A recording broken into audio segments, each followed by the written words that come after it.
नमस्कार दोस्तों।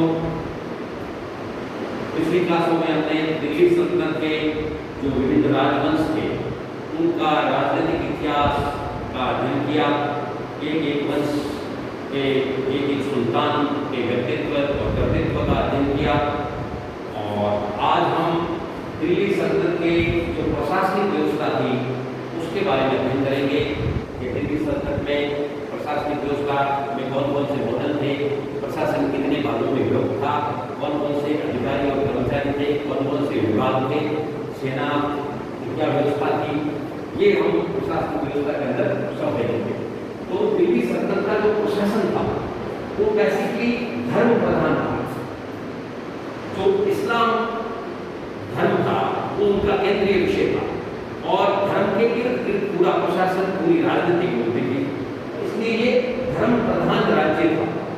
धर्म ही सर्वे सर्वा था और धर्म के अनुसार ही प्रशासनिक व्यवस्थाएं थी। तो दिल्ली सल्तनत इस्लाम में क्या है, जो धार्मिक नेता होता है, जो सर्वोच्च धार्मिक नेता होता है उसको खलीफा कहते हैं। खलीफा सर्वोच्च धार्मिक नेता होता है। और दिल्ली सल्तनत के जो शासक हैं वो सुल्तान की उपाधि धारण करते थे। सुल्तान की उपाधि सबसे पहले गयासुद्दीन जो खलीफा था, खलीफा इनको सुल्तान की उपाधि से भूषित करता था और खलीफा के अधीनस्थ शासक के रूप में, खलीफा के सहायक के रूप में ये लोग शासन करते थे। तो अब हम देखते हैं कि दिल्ली सल्तनत में जो प्रशासनिक व्यवस्था थी उसका जो मॉडल था वो क्या था। तो प्रत्येक क्षेत्र में इन्होंने अलग अलग पद्धतियां अपनाई। जैसे प्रशासन के अंदर दिल्ली सल्तनत में तुर्की और फारसी पद्धति अपनाई गई। प्रशासनिक जो व्यवस्था थी वो तुर्की और फारसी पद्धति से मिलती जुलती थी। और जो सैन्य व्यवस्था है, सैन्य व्यवस्था में तुर्की और मंगोल पद्धति का अनुसरण किया गया। तुर्क और मंगोलों में जो सैन्य व्यवस्था थी, जो सैन्य पद्धति थी, उस पद्धति को दिल्ली सल्तनत में अपनाया गया। राजस्व व्यवस्था, राजस्व के अंदर फारसी पद्धति को अपनाया गया। इसी प्रकार जो ग्रामीण प्रशासन था, ग्रामीण प्रशासन के अंदर भारतीय पद्धति को अपनाया गया।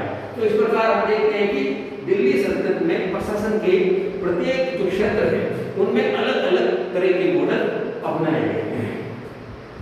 अब दिल्ली सल्तनत का जो प्रशासन था वो केंद्रीय प्रशासन, प्रांतीय प्रशासन, नगरीय प्रशासन और स्थानीय प्रशासन, इन चार भागों में विभक्त था। तो सबसे पहले हम लेते हैं केंद्रीय प्रशासन। केंद्रीय प्रशासन की व्यवस्था कैसी थी दिल्ली सल्तनत की। तो केंद्रीय प्रशासन में तो सबसे जो सर्वोच्च अधिकारी होता था उसका नाम है सुल्तान। सुल्तान ही दिल्ली सल्तनत का सबसे शक्तिशाली व्यक्ति था।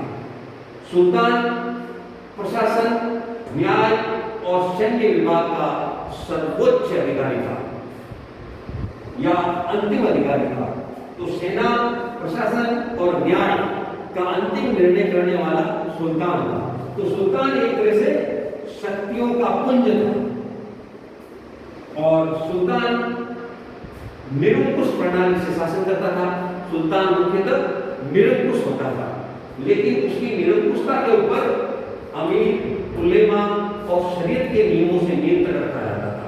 इस प्रकार से निरंकुश पद्धति थी, लेकिन फिर भी उसके ऊपर इन धार्मिक अधिकारियों और धार्मिक नियमों का अंकुश था, जिसके कारण से उसकी निरंकुशता पराकाष्ठा पर नहीं पहुंच सकती थी।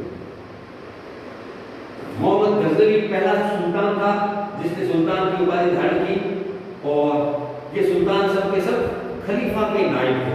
तो सुल्तान शब्द क्या है, स्वतंत्रता का वाचक नहीं है। सुल्तान अपने आप में सर्वोच्च नहीं है। सुल्तान खलीफा का सहायक है, खलीफा का नायब है।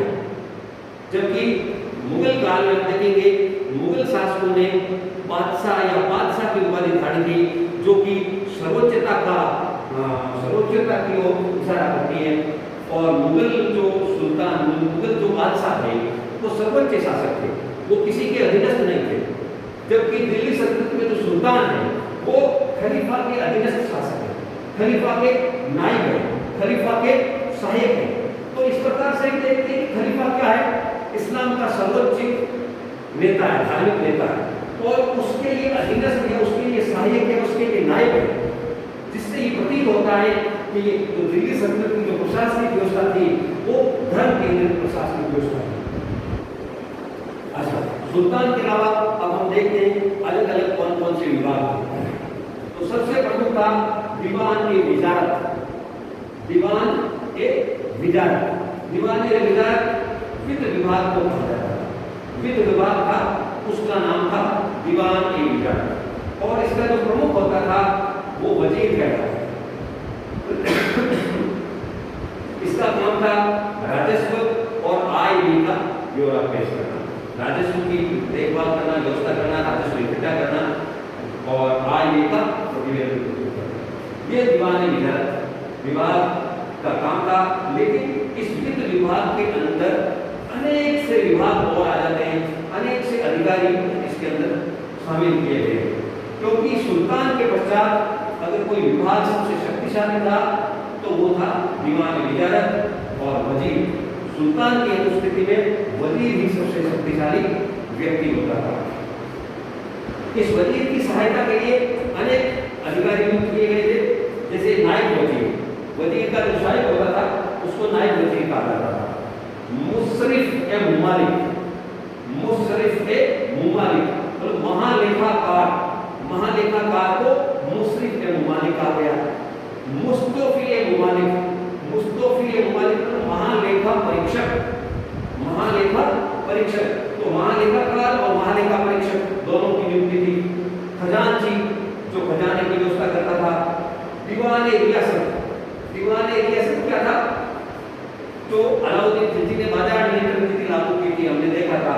तो बाजार नियंत्रण नीति का जो प्रमुख अधिकारी था वो था दीवान ए रियासत। इसके अलावा दीवान ए वकूफ, दीवान ए वकूफ जो आय और व्यय का ब्यौरा रखता था।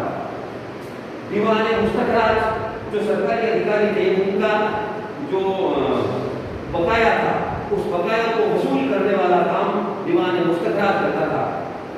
दीवान ए अमीर को ही, जैसे हम मोहम्मद बिन तुगलक को पढ़ा, मोहम्मद बिन तुगलक ने कृषि व्यवस्था की स्थापना की, तो दीवान ए अमीर को ही कृषि विभाग का अधिकारी था।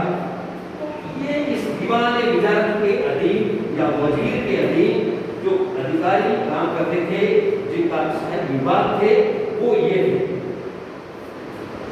दीवान ए विजारत के पश्चात जो प्रमुख विभाग था वो था दीवान ए आरिज, दीवान ए आरिज या दीवान ए अर्ज। ये क्या था, सैन्य विभाग, सेना का विभाग, और इसका जो प्रधान होता था उसका नाम था आरिज ए मुमालिक, आरिज ए मुमालिक। आरिज ए मुमालिक क्या करता था, सेना की नियुक्ति, सेना का वेतन, सेना के रखरखाव, सेना की ट्रेनिंग और सेना की जो भी साजो सामान यंत्र है उनकी व्यवस्थाएं करने का काम सैन्य विभाग करता था।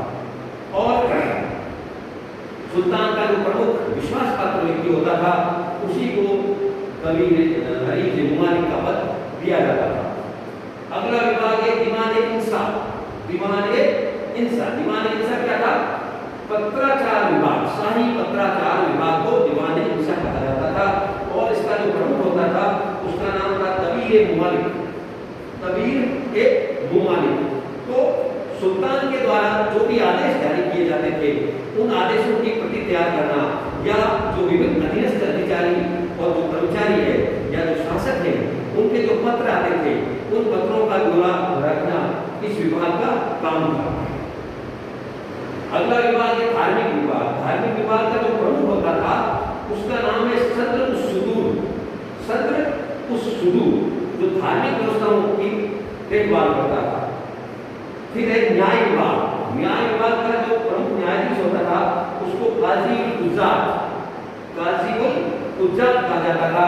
तो काजी है वो विभिन्न नगरों में काजियों की नियुक्ति करता था, विभिन्न जो प्रांतीय अधिकारी थे वहां पे काजियों की नियुक्ति करता था और न्याय व्यवस्थाएं देखता था। तो ये मुख्य मुख्य जो केंद्रीय विभाग थे उनका हमने अध्ययन किया। इसके अलावा कुछ विभाग ऐसे भी थे जिनका हम अध्ययन करते हैं। जैसे वकील-ए-दर क्या था? शाही आवश्यकताओं की पूर्ति करने वाला विभाग। शाही आवश्यकताओं की पूर्ति करने वाला अधिकारी का नाम क्या है? वकील-ए-दर। ये सुल्तान का विश्वास पात्र व्यक्ति होता था। अमीर-ए-हाजिम क्या था?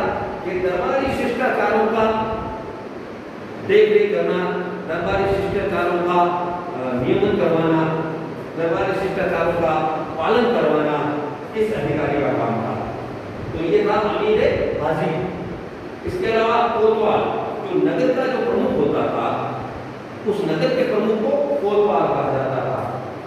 अमीर-ए-बहर, जो नौसेना का जो प्रमुख होता था, उसको अमीर-ए-बहर कहा जाता था। अमीर-ए-आखू, शाही कुशाला का प्रधान, शाही जो कुशाला थी घोड़ों की देखरेख करने वाला, उसका प्रमुख अधिकारी था, उसका नाम था अमीर-ए-आखू। सहनाए-पिल मतलब शाही हस्ती दल का जो प्रधान था वो था सहनाए-पिल। और कलैया या होस्त्री, ये क्या था? सैन्य गुप्तचर लोग, सेना के जो गुप्तचर थे उनको कलैया कहा जाता था। मुत्सद्दी, जो बंदरगाह का प्रधान अधिकारी होता था उसको मुत्सद्दी कहा जाता था। और मुत्सरिफ, शरीयत के नियमों का पालन करने वाला जो धार्मिक अधिकारी था उसको मुहद्दिस कहा जाता था। तो इस प्रकार हमने देखा कि दिल्ली सल्तनत की जो प्रशासनिक व्यवस्था है वो धर्म प्रधान राज्य की प्रशासनिक व्यवस्था है। और दिल्ली का जो प्रशासन है, उसका जो ढांचा है, प्रशासनिक ढांचा, वो विभिन्न क्षेत्रों में अलग अलग पद्धतियों से अपनाया गया है। और दिल्ली का जो प्रशासन है वो केंद्रीय, प्रांतीय, नगरीय और स्थानीय प्रशासन में बांटा गया है। और केंद्रीय प्रशासन के जो प्रमुख विभाग हैं उसमें सर्वोच्च अधिकारी सुल्तान है, उसके पश्चात दीवान-ए-विजारत, दीवान-ए-आरिज, दीवान-ए-इंशा, सुदुल-सुदूर और काजी-उल-हुज्जात, ये प्रमुख विभाग हैं।